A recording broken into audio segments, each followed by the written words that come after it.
Hi guys, ceci est la deuxième interview Always Hire. Donc pour cette deuxième interview Always Hire, nous allons interviewer CJ Ndir, joueur en Pro B des Sharks d'Antibes.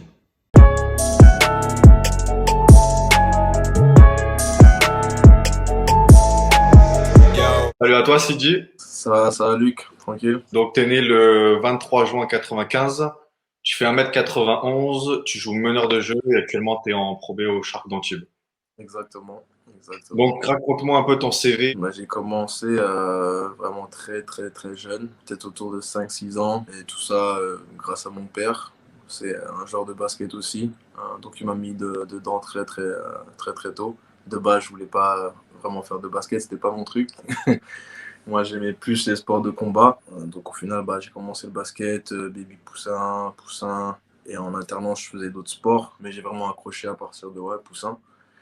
J'ai commencé à Cône, Cône-sur-Loire, petite ville, on est des voisins, hein. Toi, tu viens de Marzy, dans la Ouais. 5-8. Grosse rivalité. Grosse rivalité. Et voilà, hein, beaucoup de poussins département, Benjamin département. Après, on est arrivé en minime. Minime, on a fait de la minime région, de la minime France. Et entre-temps, dans mes années minimes, j'ai intégré le pôle espoir de Dijon, en Bourgogne. Après, en cadet, j'ai eu la chance d'intégrer le centre de formation de Clermont-Ferrand. J'y suis resté pendant 2 ans. Et après, je suis parti à Orléans faire ma dernière année cadet en cadet France. Par la suite, j'ai fait le grand saut. Je suis parti aux États-Unis après ma dernière année cadet. Parce que je pensais que voilà, j'avais de gros objectifs pour moi. Et je pensais que cette porte était la bonne en fait pour moi. J'ai pris mes chances, je suis parti là-bas, j'ai fait un an en prep school à Orlando, en Floride. Après, j'ai intégré l'université de New Mexico State. Je suis resté 4 ans et j'ai fait une dernière année à Pittsburgh, aussi en université. Et voilà. Après, j'ai commencé ma carrière professionnelle, je suis revenu en France. Par rapport à ça, ton grand saut, c'était dû à quoi? Comment ça s'est passé? Qu'est-ce que tu en as pensé? Et voilà, ton ressenti par rapport à ça. Ça s'est passé comment? Ça s'est passé que grâce à Guillaume Vizat, qui est coach en ce moment en Pro B à Vichy, qui était mon coach d'ailleurs en KD France, m'a donné la chance et l'opportunité de venir à un camp de basket à Las Vegas l'été 2012. Et c'était un camp de basket avec d'autres Français, et des Africains aussi. Et on a fait ce qu'ils appellent là-bas aux États-Unis les tournois AAU. Qui est un gros tournoi quand même. Ce sont des gros tournois. Enfin, un AU, c'est là où tous les coachs universitaires viennent, regardent les joueurs et voient si certains joueurs ont un potentiel futur, quoi, universitaire ou NBA. Il y a des gros prospects là-dedans, Il y quand a des même. gros prospects, il y a des exactement gros prospects. Et voilà, moi j'ai performé ce tournoi AU à Las Vegas. Je vais parler de moi, entre autres. Et par la suite, il y a eu un autre tournoi à Los Angeles. Et là, c'est vraiment le tournoi de prospect qui s'appelle le Adidas Nation. Et le coach de l'équipe Afrique m'a contacté parce qu'il a entendu ce que je faisais à Las Vegas. Et il m'a donné la chance de venir à ce tournoi. Et de base, je ne devais pas vraiment beaucoup jouer. Euh, voilà, parce que je n'étais pas prévu pour compléter l'effectif. Et au final, j'ai joué plus que je ne le devais. J'ai fait de très très bons matchs contre de très très gros prospects. Comme ça, mon nom, entre autres, il est un peu parti à droite et à gauche. C'est ça qui m'a permis de vraiment ouvrir mes portes, en fait. Et après, je suis revenu en France. Et ça, c'était juste avant mon année des France à Orléans, en fait. Je suis revenu en France. Et après, de là, on avait déjà prévu voilà, de faire le grand saut l'année prochaine, quoi qu'il arrive, et de venir aux États-Unis et de continuer mon aventure là-bas. Parce que c'était la Adidas Nation, tu as fini entre autres meilleur joueur aussi international Ouais. à ce moment-là. Ça, c'était parce que je l'ai fait 2 fois, hein. Je l'ai fait en 2012 et après je l'ai refait en 2013. Et en 2013, c'est cette année que j'ai fini meilleur joueur international, hein. J'ai vraiment certifié mon statut, entre autres, en 2013. Et j'ai vraiment fait beaucoup de bruit en 2013 au Adidas Nation. C'est ce qui a fait que ça m'a ouvert des portes et des ouvertures aux États-Unis. Et quel a été ton sentiment par rapport à ça? En gros, la Adidas Nation, t'arrives par la petite porte, tu te fais remarquer. La deuxième année, justement, tu certifies entre guillemets ton nom. Et d'un seul coup, on te propose quand même un truc en disant, ouais, on veut que tu joues au States. Mon approche, c'est déjà, en fait, moi, tu vois, c'est les États-Unis. Tu vois, c'est C'est là où le basket a commencé. Quand j'étais jeune, c'était Michael Jordan que je regardais, Kobe Bryant, tout ça. Et aux États-Unis, déjà, ils sont vraiment à fond sur les jeunes prospects, tu vois. Ils les mettent de l'avant avec toutes les vidéos sur YouTube, ou mixtape, Boys Life. Et déjà, ces temps-ci, moi, c'est ce que je regardais en fait, tu vois. Je regardais les vidéos mixtapes, Boys Life, et je voyais tous ces prospects. Et juste comme ça, en un éclair, je me retrouve à jouer contre eux. Et je me dis, waouh, c'est surprenant, tu vois. Et je me retrouve à jouer contre eux et à faire quand même je suis là, je suis présent. Je suis pas, tu vois, je suis pas un gars en fin de banc, tu vois, et qu'on se sert pas, tu vois. Je Ouais, suis qui là, mérite sa place, tu méritais ta place. voilà, je fais ma plage. Voilà, c'est une grosse compétition. Et je suis là, j'ai le ballon, je fais mes actions, on a confiance en moi et on commence à parler de moi. Donc je me dis, waouh, le basket, en fait, il appartient à personne. C'est vraiment celui qui travaille le plus et les opportunités aussi, tu vois, c'était une vraie opportunité pour moi. Quand tu peux la saisir, ton opportunité, faut la saisir. Et faut surtout travailler, continuer à travailler sur ton jeu et tous les aspects qui vont avec, en fait, pour être prêt à prendre ces opportunités. C'est ce que j'ai fait toute ma vie, en gros. Donc justement, par rapport à ta première année en prep school, qu'est-ce que tu en as pensé par rapport au centre de formation? Tu arrives, on a des entraînements 2 fois par jour quasiment. Qu'est-ce que tu en as pensé justement, le grand saut? Parce qu'on sait que les États-Unis, c'est beaucoup plus difficile quand même.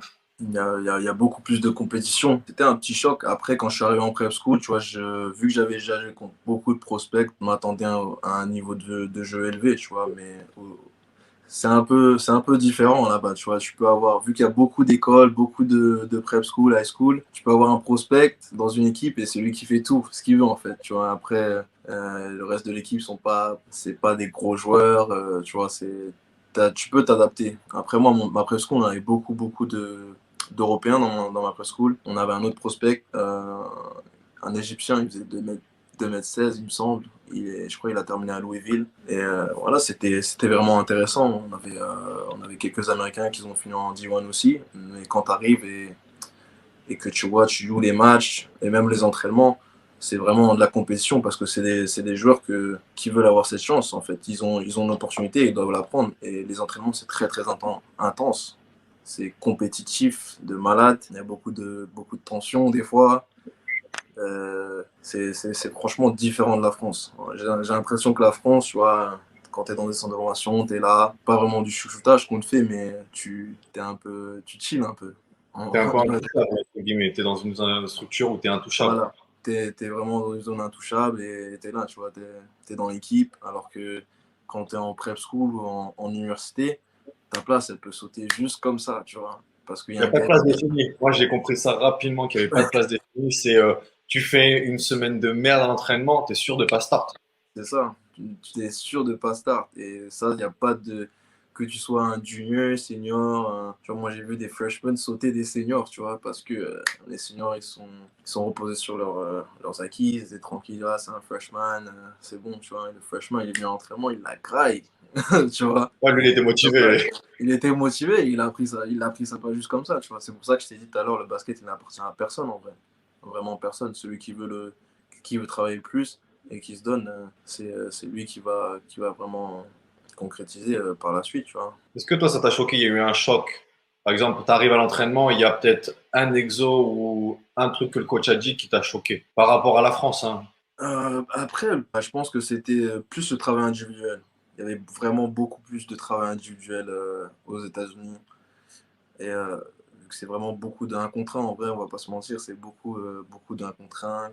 Si tu sais marquer un panier sans utiliser le système, ils vont te mettre de l'avant, ils vont te laisser faire ton jeu, ils vont te mettre en confiance.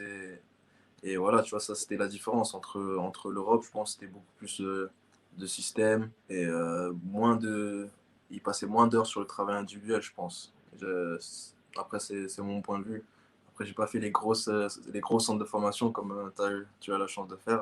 Non, mais quasiment tous les centres de formation, je trouve, en France, on ne s'est pas assez appuyé sur l'aspect technique.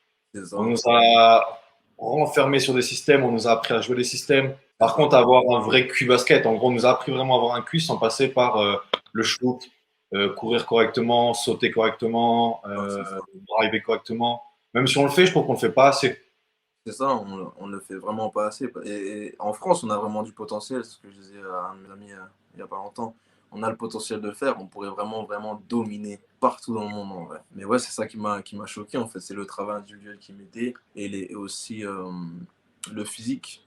C'était vraiment physique parce que tu vois des jeunes, des fois qui sont même plus jeunes que toi, ils sont plus balèzes que toi, ils sautent plus haut que toi. Et ça m'a fait un vrai déclic en fait. Quand je suis arrivé en université, je crois que je devais faire 70 kilos, quelque chose comme ça, même pas. J'étais tout sec Dans encore. les kilos pour un 91, hein.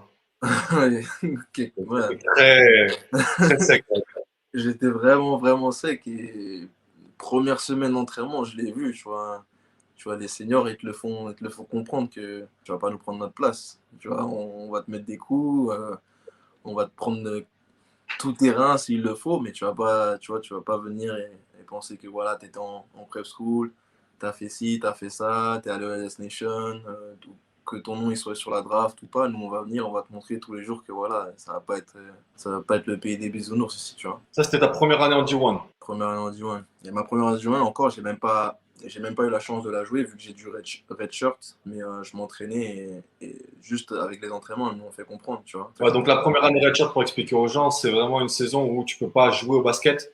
Ouais, tu peux pas jouer au En gros, basket. tu vas jouer les matchs, tu peux quand même t'entraîner et en gros, tu peux étudier et faire tes cours correctement. Voilà, exactement, exactement. C'est exactement ça. Tu peux étudier, t'entraîner, mais tu peux pas jouer les matchs. Et c'est ça qui Et est qu'est-ce plus. que tu penses à ce moment-là? Parce qu'en France, on va dire que c'est inconcevable de ne pas jouer des matchs si tu t'entraînes. En gros, là-bas, il y a beaucoup de cas comme ça en redshirt. Mais qu'est-ce que tu as pensé à ce moment-là? Tu te dis, ça va me permettre un an de me former. Ouais, exactement. Franchement, faut prendre. En vrai, je l'ai vu au début, c'était négatif pour moi. Et je me suis dit, ouais, je vais pas jouer un an, je vais faire comment? Mais le staff, il est là, il te dit, franchement, c'est une opportunité pour toi, même si tu joues pas. Tu vois, tu peux t'avancer scolairement et tu peux prendre aussi de l'avance. Tu es là tous les jours à l'entraînement, tu vois comment ça se passe, tu vois la différence entre prep school et universitaire. Tu peux aller à la muscu, vraiment travailler, transformer ton corps. Cette année, je crois que j'ai dû prendre presque 10 kilos. Tu vois. Donc, c'est bien, Euh, hein? ouais, j'ai vraiment travaillé sur mon corps le plus possible.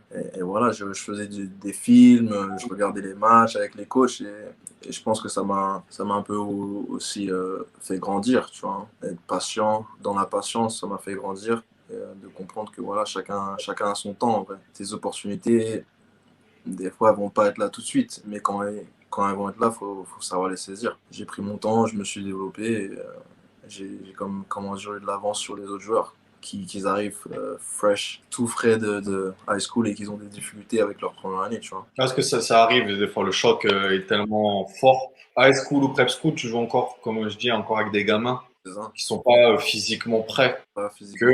quand tu arrives en D1, t'as des gars qui l'année prochaine peuvent aller à la draft. Exactement.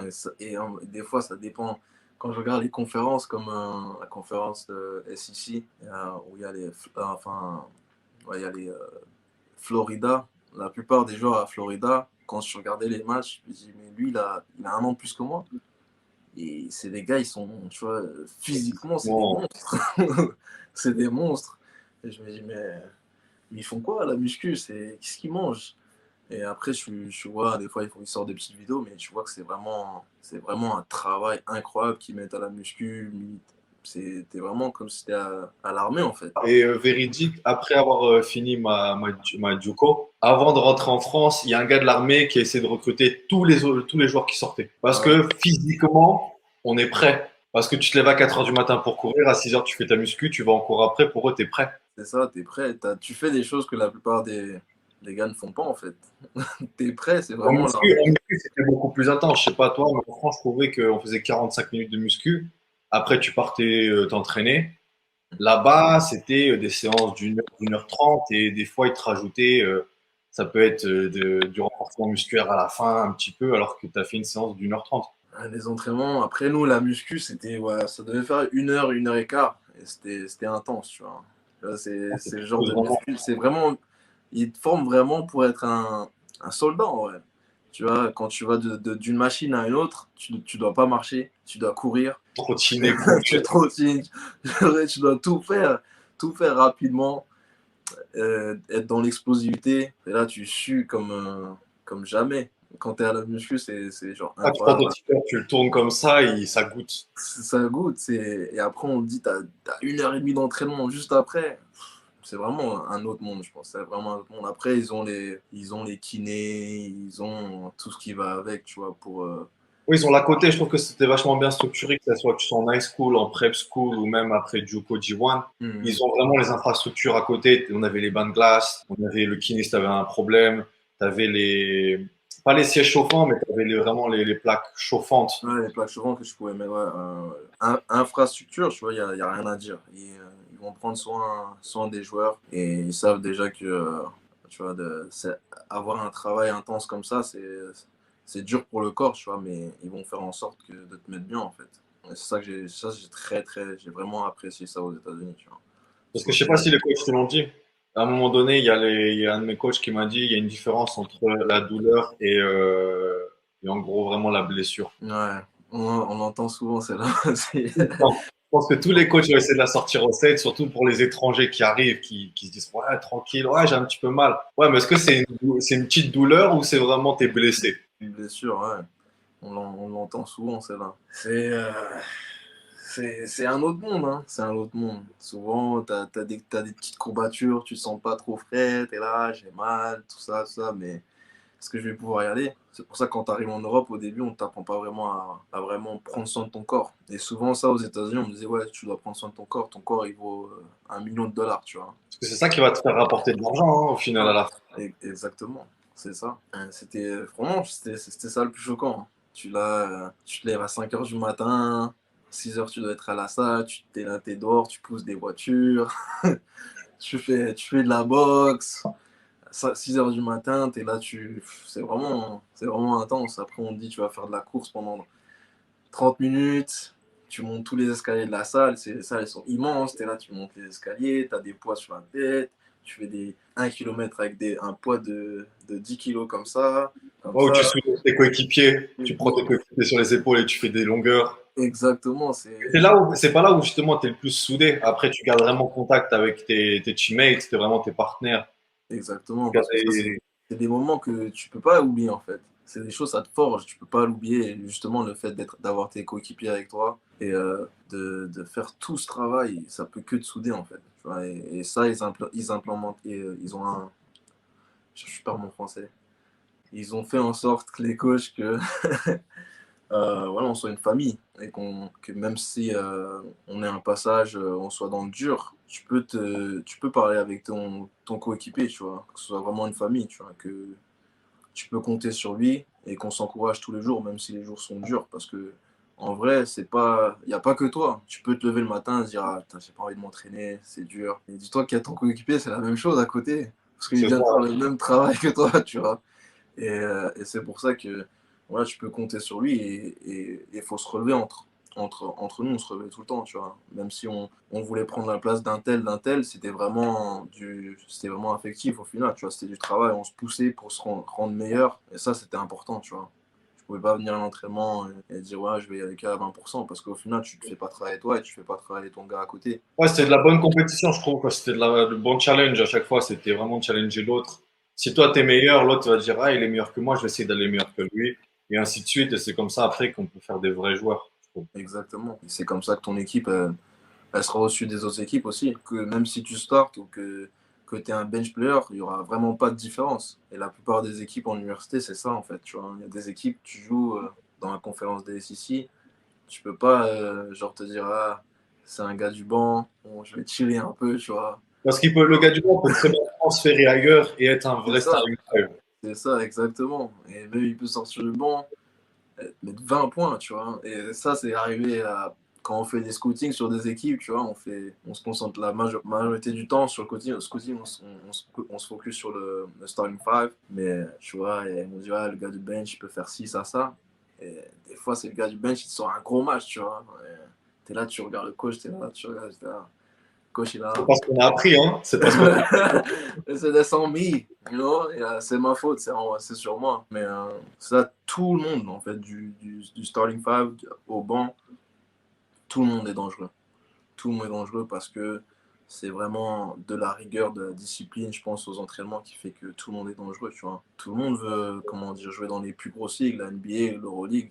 Et surtout aux États-Unis, c'est un autre monde encore. J'ai eu pas mal de coéquipiers que, tu vois, voilà, soit ils n'avaient pas une famille stable, pas de parents, ou, tu vois, il y avait beaucoup, il y a la drogue qui sont autour d'eux, la violence, tout ça. Et le basket, c'est vraiment leur seule solution, tu vois, de s'exprimer et de ne pas penser à tout ça, tu vois.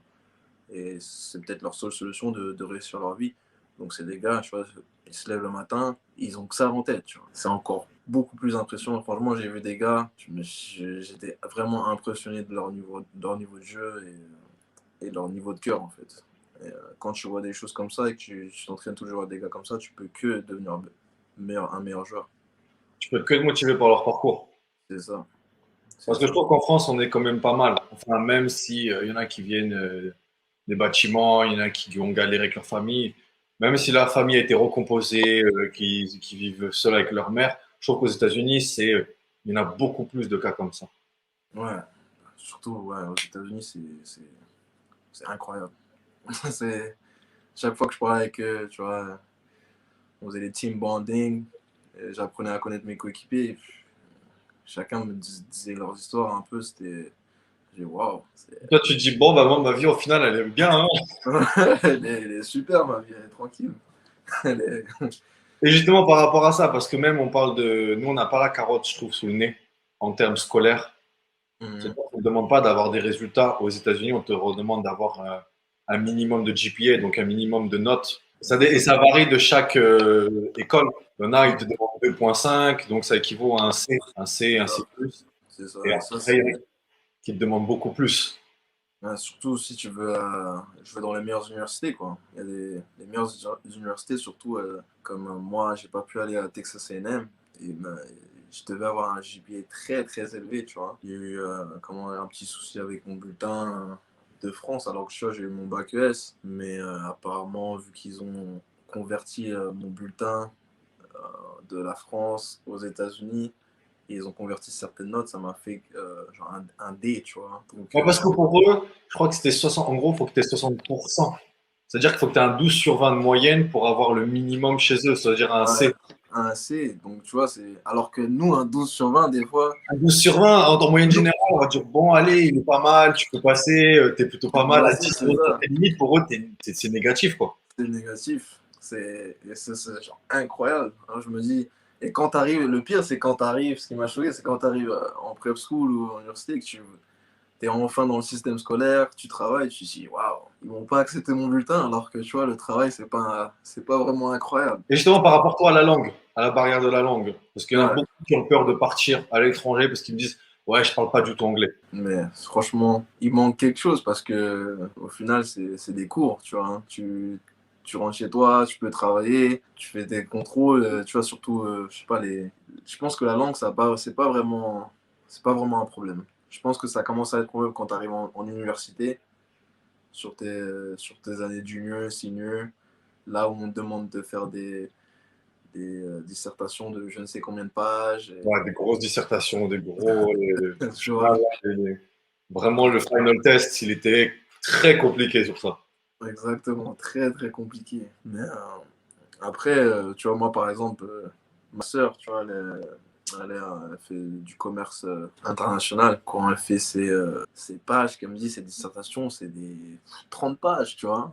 Et je me dis, waouh, même aux États-Unis, on faisait pas autant de pages, tu vois. On faisait On faisait une dizaine, une quinzaine de pages, tu vois, c'était une la quinzaine moitié. de pages, tu vois. Genre le niveau scolaire, pour moi, ça n'a rien à voir, tu vois. C'est vraiment, je pense, que c'est vraiment plus dur en France qu'aux États-Unis. Et même, Je sais pas justement si c'est de l'aide, mais je trouve que en tant ouais, que sportif, il y a des profs qui essaient vachement de t'aider. ils t'arrangent, franchement, ils t'arrangent. Ils sont super cool, les profs là-bas. Ils savent que tu es un athlète, que souvent tu loupes des cours, tu es en déplacement, et ils font tout pour que voilà, tu passes tes classes. Parce qu'au final, si tu passes pas tes classes, Tu tu joues peux pas. pas jouer. Ouais. Donc, Et en France, je trouve qu'on t'arrange pas par rapport à ça. non, ça n'a rien à voir, le Pour eux, système. c'est l'inverse. Tu es sportif, donc tu dois être assidu. Si t'es pas en cours parce que tu pars en déplacement, pour eux, ça les agace. Qu'aux États-Unis, c'est vas-y. Ils comprennent, et aussi, il y a une culture du sport qui est vraiment différente. Ils aiment vraiment le sport là-bas. Donc, tu vois, ils vont t'arranger. Ils vont pas. T'es plus vu comme un héros qu'autre chose, tu vois.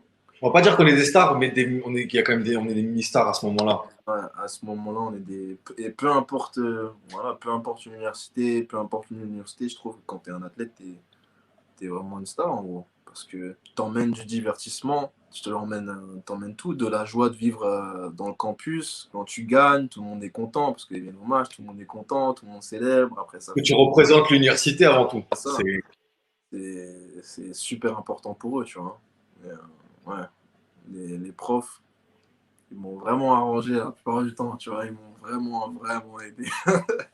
Et même, il y a vraiment un système où, tu vois, il y a le study hall. En gros, c'est une perme. Et voilà, ils mettent en place beaucoup de personnes autour de toi pour Ouais, t'aider avec les devoirs ou si tu as des difficultés dans une matière ou une autre matière, il y a vraiment un groupe autour de toi pour t'aider. ouais, même je trouve que les tuteurs t'arrangeaient vachement. Parce que moi, il y a des fois où des devoirs, au début, quand je savais pas bien parler anglais, ils nous demandaient de faire des petites rédactions. Tu le donnes au tuteur, il te corrige tout, quasiment. Tu as Tout, juste de réécrire tout, tu réécris, tu le donnes c'est au gars, ça. au prof, il te fait un A. Bon, s'il n'est pas mérité, mais je le prends, tu vois. Je te jure, ils sont là, ils corrigent tout.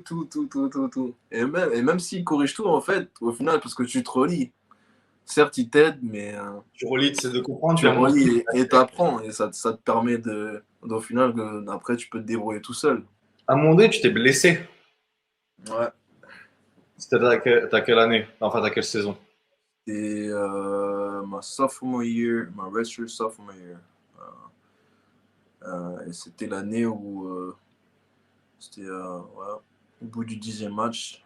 Et, franchement, je pense que j'avais éclos en tant que joueur. J'avais beaucoup plus de responsabilités cette année aussi. Et voilà, j'étais beaucoup plus confiant.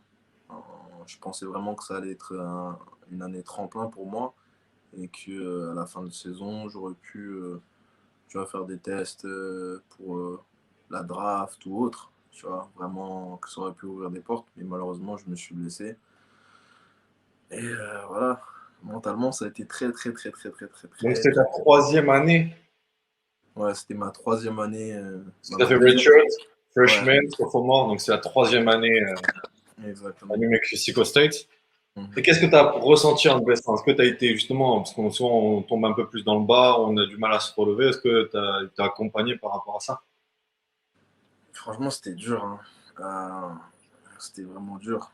Euh, parce que je me sentais un peu seul, on va dire. Vu que voilà, je faisais plus. En plus, on m'a mis dans un plâtre, je me déplaçais avec un petit vélo. Tu vois, je pouvais pas vraiment. Ce petit vélo là où tu poses ton genou et tu te pousses, Ouais, ça je tu vois, kiffe.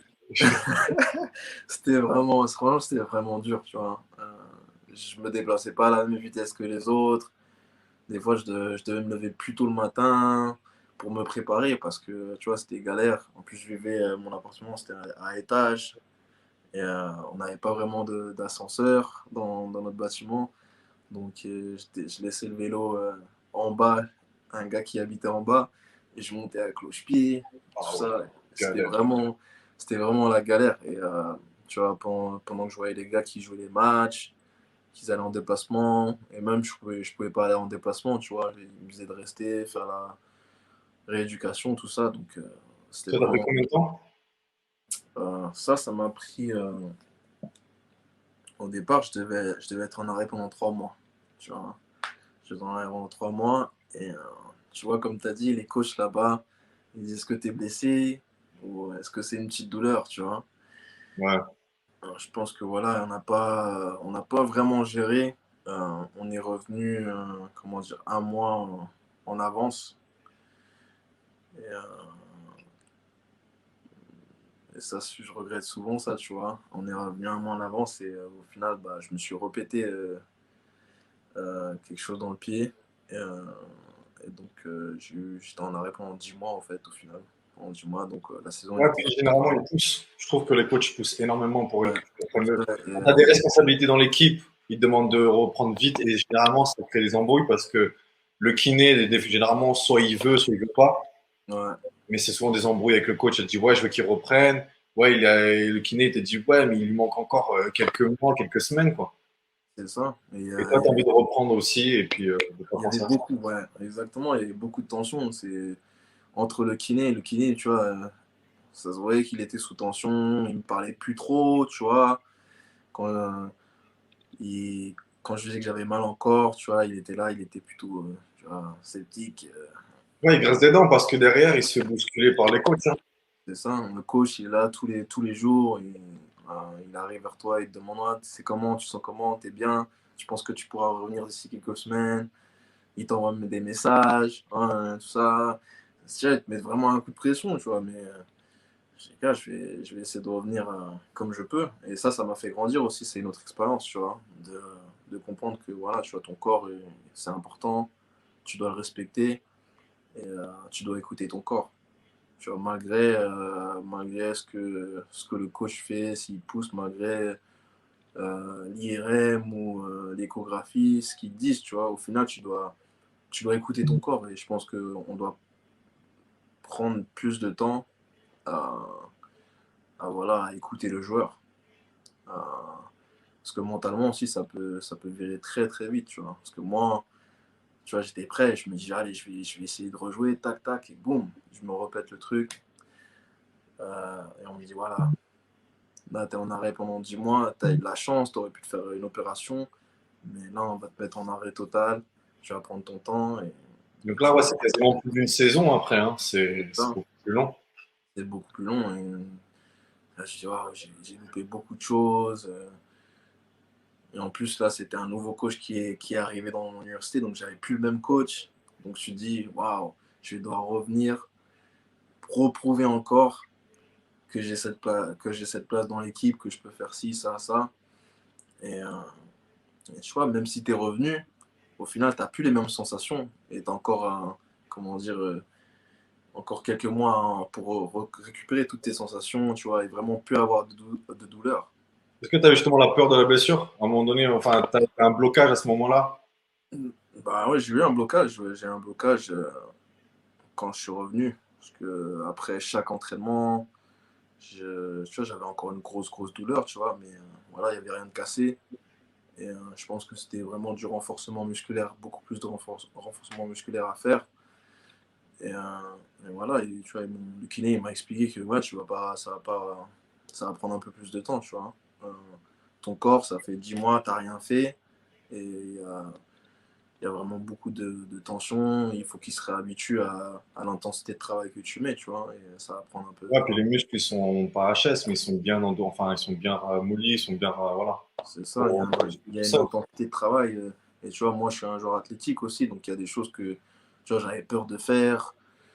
Sauter, tout ça. Je me dis, waouh, si je saute, c'est comme ça que je me suis blessé en sautant, et le truc il a pété, tu vois. Mentalement, ça joue beaucoup. Ça joue beaucoup. Donc Et, après, ton année junior. Sur ton année junior, junior, comment ça s'est passé?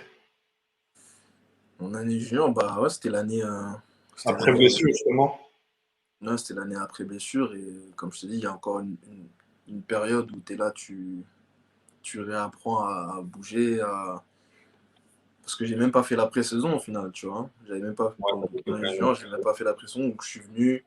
Je crois que j'ai repris, il me semble, 2, 3 semaines ouais, 2 semaines avant que la saison recommence, 2, 3 semaines avant que la saison recommence. Donc j'avais toujours cette appréhension de faire attention. Je faisais pas tous les entraînements. Tu vois, quand on avait 2 par jour, j'en faisais que un. Des fois, je prenais des jours off. Ou des fois, je finissais, je faisais que, sur 1h30 d'entraînement, je faisais que 45 minutes, tu vois. Et puis les coachs n'aiment pas trop ça non plus, hein. Et voilà, les coachs, ils aiment pas trop ça. Et en plus, c'était un nouveau coach, donc il était là, il se disait, ah, et lui, il est pas là, il s'entraîne pas. Et le kiné, tu vois, et lui aussi, ça commence à créer des conflits, mais tu veux faire quoi? Au final, c'est le joueur, il faut qu'il revienne à 100%. Et moi, c'était mon but de revenir à 100%. Mais au final, j'ai joué, et voilà, j'ai fait une saison correcte, on va dire. J'ai fait une saison correcte. Et au fur et à mesure de l'année, bah voilà, j'avais plus vraiment de douleur. Je commençais à redevenir un peu comme moi-même. Et, et voilà. Hein. Et après, J'avais tu as un autre. transféré, tu Après, disais. j'ai transféré à Pittsburgh. J'ai transféré à Pittsburgh et là, c'était vraiment quelque chose de incroyable. C'était. Enfin, pour moi, tu transfères d'une D1, voilà, qui est New Mexico State, qui est pas mal, Hmm. mais une grosse université quand même. Pittsburgh, c'est ce qu'on appelle a major school, non? C'est a big time school, c'est big time conference. Dans notre conférence, il y a Duke, North Carolina, et, toutes ces grosses équipes. Et tu vois, New Mexico, c'était vraiment transféré de là, c'était un peu un choc aussi, tu vois. Je me dis, les infrastructures, C'est pas la même. Même c'est si pas on la même est chose. normal, c'est pas la même. C'était pas la même chose. Et voilà, New Mexico State, c'était une mid-major. Il y a des joueurs qui sont sortis de cette école, notamment Pascal Siakam, j'ai joué avec lui. Euh, mais quand tu arrives à Pittsburgh, là, tu te dis vraiment, waouh, ça doit être ça, la NBA, en fait. C'est vraiment, tu vois, cette Ah, c'est conférence. peut-être t'es encore un peu plus proche de la NBA C'est que, ça. voilà, C'était vraiment, c'était vraiment un autre monde encore, tu vois. Et, puis le public, je pense, c'est un peu plus, même si les supporters sont toujours là, c'est une grosse salle. Quand ça joue contre Duke au North Carolina, c'est beaucoup plus. c'est beau, ouais, c'est rempli, c'est le feu, et même médiatiquement, c'est incroyable, tu vois. C'est vraiment, tu vois, sur les réseaux sociaux, tu vois la différence entre New Mexico State et Pittsburgh, tu vois. Ah, ça parle, ça commence déjà à parler, les Ouais, supporters, les articles. supporters, marketingement, c'est aussi une différence. C'est incroyable le niveau d'argent de ces écoles. Euh, c'est euh, c'est vraiment de la compétition en mode NBA en fait, tu vois. Hein. Même si une équipe qui est au bas de tableau dans cette conférence, elle est incroyable parce que c'est une équipe que si elle joue contre des mid-majors, Ouais, mais qui est dans une grosse conférence. Donc, même quand tu es dans une grosse conférence, pour compétitionner, tu dois être présent. Hein. c'est ça, tu dois être présent, tu dois vraiment pas dormir. Et ça m'a aussi permis de grandir et de voir aussi de jouer contre des gros prospects et ouais, c'était intéressant de jouer à Pittsburgh. C'était vraiment intéressant. Tu vois, tu joues dans une salle, tu joues contre Duke, tu vois Coach K. On a joué, cette année, on a joué contre Zion, et, RJ Barrett. Et, tu vois, à notre match, il y avait Jay-Z à notre match. Tu vois, Qui voulait voir les gars, tu veux voir les tu, prospects. tu te dis, wow, c'est incroyable. Tu vois, il y a Jay-Z qui est juste là à côté, tu vois. Le truc que tu as envie de faire, c'est pas trop jouer au basket, c'est Tu vois, ouais, c'est ça, tu regardes Jay-Z, tu vois, à chaque action que tu fais, tu dis, oh, non, je sais que Jay-Z, il a kiffé ça, tu vois. mais c'est tu peux te dire, si tu tapes, tu te dis, hey, je suis là, t'inquiète. c'est C'est- ça, c'est exactement ça. Mais, ouais, c'était incroyable, tu vois. En plus, nous, Pittsburgh, c'est une grosse équipe, enfin, c'est une grosse ville de sport. Il y a le football américain, il y a le hockey, il me semble qu'il y a le baseball aussi. Et en Ça, le gros, nous, baseball, je pense. et nous, en gros, on était la seule équipe de basket, tu vois. Parce qu'il n'y a pas d'équipe de basket en NBA. Donc, c'est vraiment le basket. Si tu es un fan de basket, tu regardes l'équipe universitaire de Pittsburgh, tu vois. Donc, tout le monde était là. C'est vrai, tout le monde est là, tout le monde est focus sur nous, tu vois. Et, non, franchement, c'était vraiment incroyable. Et après, on va parler de ton retour en France. Parce que ça a été dur de trouver des équipes, parce que c'était dur, justement, le Euh, management. Bah ouais, c'était un peu compliqué de base. Moi, j'aurais bien aimé avoir une autre aventure, tu vois, connaître un autre pays, voir quelque chose d'autre, essayer de signer dans un pays étranger, Europe ou autre. Enfin, de base, je voulais essayer de jouer en D-League, ça c'était la première option. Mais après, si ça se faisait pas, voilà, de découvrir encore. Il y a d'autres pays dans le monde et ça fait du bien tu vois, de voir d'autres cultures. Et voilà, la France, c'était pas l'option première. Et, voilà, j'ai pas eu de chance d'avoir d'autres équipes qui me proposaient. Donc la France, c'est devenu la première option. Quelle est la signification pour toi de pro ou être pro? Pro, je pense que c'est des sacrifices, de la rigueur, de la discipline. Voilà, tout le monde veut être pro au final. Il y a beaucoup de joueurs qui veulent être pro. Et justement, c'est les petits détails, je pense, qui font que qui vont différencier du lot, en fait. Les petits détails, de venir à l'entraînement plus tôt, faire des séances de shooting, extra shooting, travailler sur ton corps. Je pense que c'est ça, être pro. Il faut vraiment s'adapter à tout type de situation. Tout type de situation, parce que chaque situation n'est pas la même. Chacun vient d'une autre école, en fait. Chacun a appris d'autres choses. Et voilà, il faut s'adapter. Quelle est ton éthique de travail? Je veux dire par rapport à ma journée ou ce que je fais dans la journée. Ce que tu fais justement pour, comme on reprend pour être pro, toi, qu'est-ce que tu fais justement une journée typique? Qu'est-ce que tu manges? Parce que je sais que tu es vegan. Ouais, vegan, végétarien. Donc justement, par rapport à ça, vegan, pour toi, justement, c'est que tu as écouté ton corps, c'était un choix personnel. J'ai écouté mon corps et ouais, j'ai vu que en mangeant de la viande, des fois j'avais beaucoup de mal à digérer. Des fois je mangeais de la viande avant les matchs, je me sentais pas trop bien. Après j'ai fait mes recherches, hein, on m'a dit que sur les recherches que j'ai faites que au niveau anti-inflammatoire, tu pouvais manger beaucoup moins de viande et trouver comment dire, avoir une autre alimentation avec beaucoup de protéines. C'était pas forcément de la viande. Ouais, je mange beaucoup d'aliments avec beaucoup de protéines. J'essaie de manger beaucoup de poissons aussi. Donc je suis pas encore totalement, tu vois, dans le. Parce que vegan, c'est encore, c'est un niveau au-dessus encore, tu Ouais, vois. vegan, c'est que en fait, tu manges plus vraiment de viande, mais tu Ouais, essaies de compléter avec d'autres choses. d'autres choses, voilà, exactement. Donc je fais vraiment attention à ça. Et même, tu vois, et ton corps, en fait, il change. Tu vois, chaque année, ton corps, il change, tu vieillis, tu apprends à le connaître. Et juste, par exemple, avec le lait, tu vois, j'ai vu aussi que le lait, ça me faisait une mauvaise indigestion, j'étais pas bien, plus je vieillissais. Et maintenant, je vois que ouais, tu as du lait d'amande ou autre, et je me sens beaucoup mieux, tu vois. Je pense que c'est important de se sentir bien, surtout quand tu fais mentalement et physiquement, surtout quand tu fais un sport intense comme le basket, et que tu veux être au plus haut niveau, tu vois. Donc ouais, la diète, c'est quelque chose de très important, et je pense que on ne parle pas assez de la diète. C'est un prix aussi la diète. On parle, enfin, on n'en parle pas assez. C'est très vague. C'est que c'est un prix. Une brique de lait et une brique de lait d'amande, c'est différent. Mais après, c'est s'investir sur son score. C'est s'investir, c'est des sacrifices à faire en fait, tu vois. Je sais que voilà, je vais faire des sacrifices, peut-être que je vais pas m'acheter la dernière paire de Jordan qui coûte 300 euros ou je ne sais quoi, tu vois. Mais Ouais. je vais faire des sacrifices, tu vois, et c'est ça être aussi pro, tu vois. Ouais, après, voilà, j'essaie de trouver des solutions par rapport au bain froid, parce que certains clubs n'ont pas de bain froid.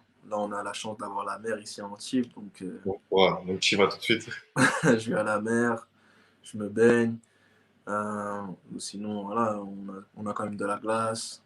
J'utilise la glace souvent sur mes joints, parce que les genoux et les chevilles, c'est vraiment important pour les basketteurs.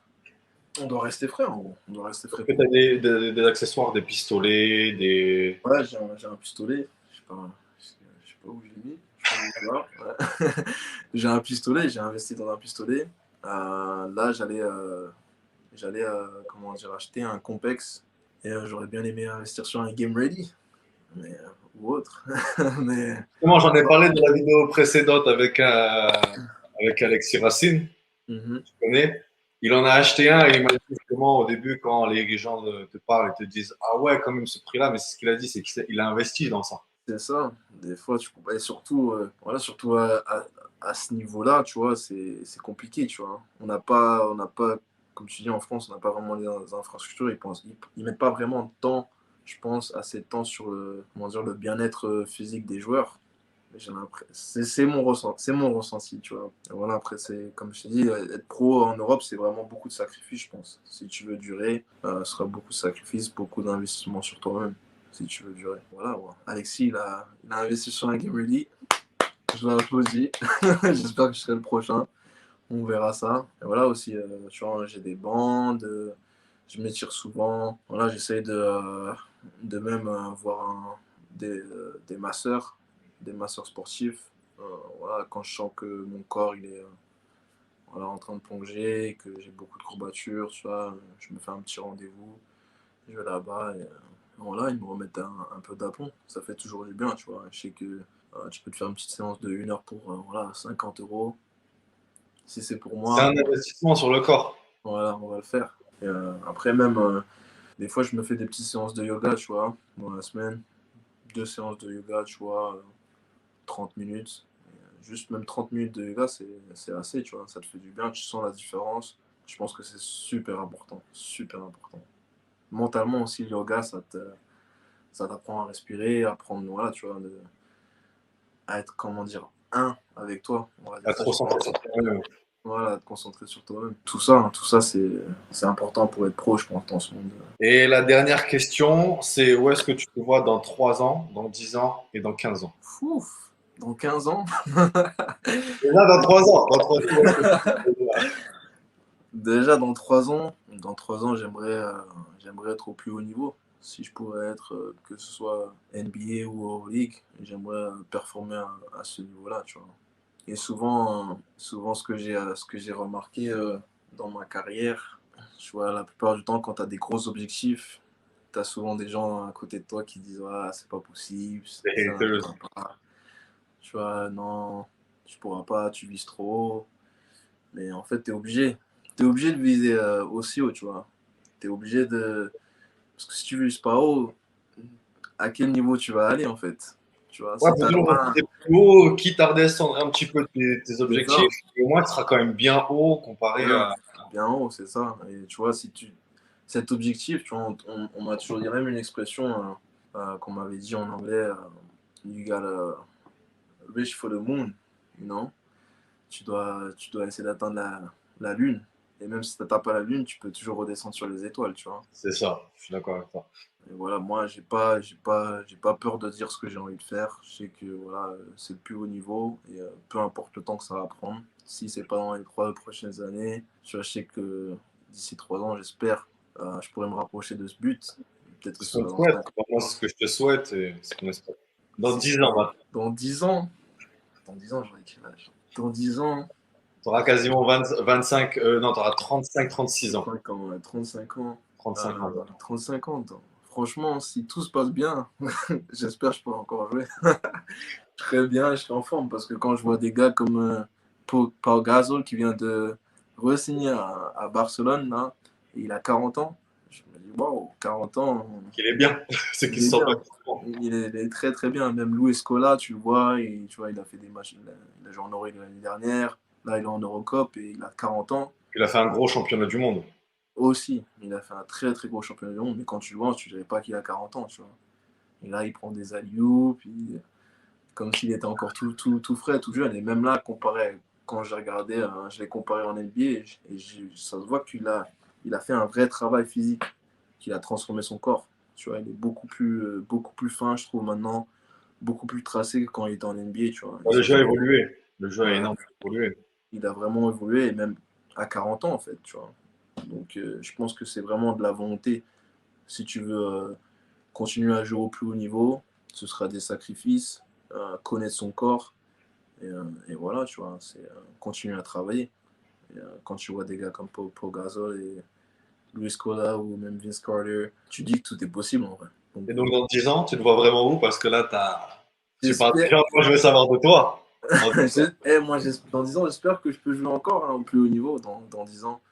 Après, voilà, moi, j'aimerais bien aussi avoir une famille, tu vois, faire ta famille, parce que je sais que les baskets, c'est aussi compliqué, tu vas faire les deux. Euh, Tu vois, tu veux passer du temps avec ta femme, ou si tu as des enfants, tu veux passer du temps avec tes enfants. Ce serait, tu vois, dans ces alentours, 35 ans, c'est C'est déjà, pas mal d'avoir déjà une vie de famille. voilà, c'est déjà pas mal Et d'avoir une dans vie de 15 ans? famille.